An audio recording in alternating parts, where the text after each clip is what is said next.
Salut à tous, bienvenue sur canalturf.com. Nous allons parler des quintés de ce week-end. On va commencer par celui de ce samedi, c'est le Prix du Luxembourg.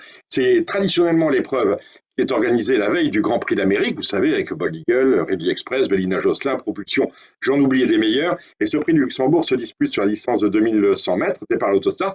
On a coutume de dire de ce Prix du Luxembourg qu'il est un peu la consolante pour les chevaux qui n'ont pas pu prendre part à la belle le jour J. C'est un peu vrai, notamment pour l'un de mes favoris, le numéro 5, Cash Gamble. Lui a passé un hiver, entre guillemets, pourri. Il vient d'ailleurs d'échouer piteusement, mais en étant extrêmement malheureux avec Franck Nivard-Rossuti, pourtant dans le Grand Prix de Belgique, sur 2850 mètres.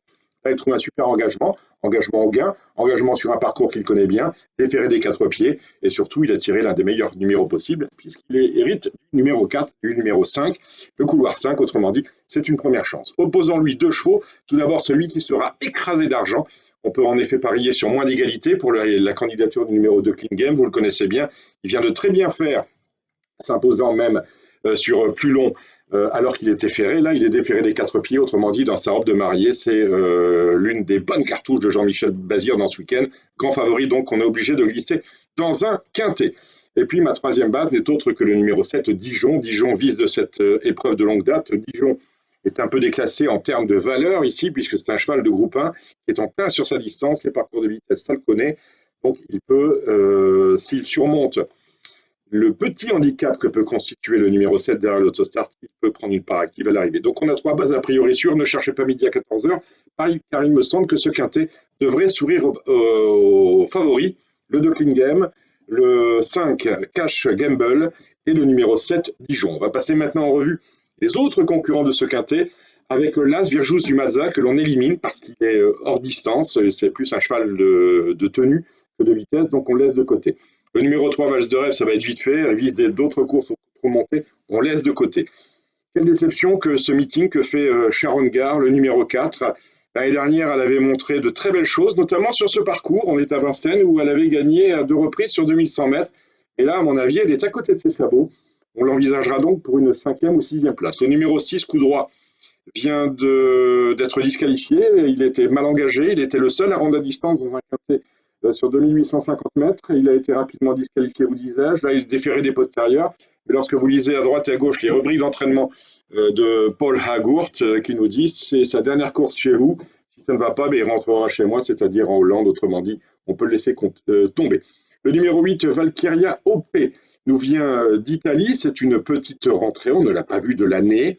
Cela étant, lorsqu'on regarde ses meilleurs chronos en Italie, on s'aperçoit qu'elle a été chronométrée au mieux sur le pied de 12,2.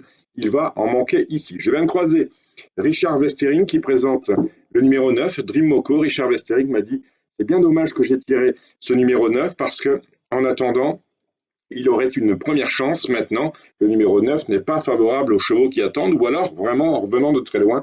Mais en tout cas, sachez-le, ce numéro 9 est Tempo. Le numéro 10, Wolfer Giffon, est un placé possible dans cette épreuve, donc attention à lui. Le numéro 11, Ibid Wadas, si je vous disais exactement ce que j'en pensais, je vous dirais que ce n'est pas un bon cheval. Autrement dit, c'est le premier que j'aurai, ce numéro 11, Ibid Wadas, qui, entraîné par Sébastien Garato, malgré tout, prendra l'argent. Autrement dit, c'est une bonne rayure. Attention au 12, Eros Duchesne, qui vient de très bien faire à 2 reprises, et notamment dans l'épreuve qui peut servir ici de référence, c'est le Critérium Continental, dont il avait pris la 5e place à 110 contre 1. Je faisais d'ailleurs l'un de mes favoris dans ce quintet-là, si vous vous souvenez. Le numéro 13, Deor 19, est franchement décevant dans ce meeting. On en attendait beaucoup mieux, et il n'a pu obtenir au mieux qu'une 2e et une 5e place. Pourtant, il est ici sur son parcours, il faut le savoir. Le numéro 14, I Love Paris, mérite un certain crédit, ne serait-ce que pas pour la monte, la drive de Björn Goop, mais ce sera difficile en qualité. Quant au numéro 15, Abydos Duvivier, il recourt à 8 jours. Il est à mon avis hors distance. Il avait gagné un quintet sur plus long. On s'en souvient, il y a 8 jours avec Nicolas Bazir. Ça va être donc compliqué. Donc, ne cherchez pas midi à 14h. On part du 2, King Game, du 7, Dijon, du 5, Cash Gamble. On peut éventuellement tenter un pari gagnant sur Cash Gamble. Et on ajoute derrière le 9, Dream Moco, le 13, Deha 19, le 12, Eros Duchesne. Et puis, c'est à peu près tout. Éventuellement, Abydos du Vivier. Et puis, c'est tout. et peut-être le 10 Voltaire Gifford. Mais on a 3 bases en béton, c'est déjà pas mal.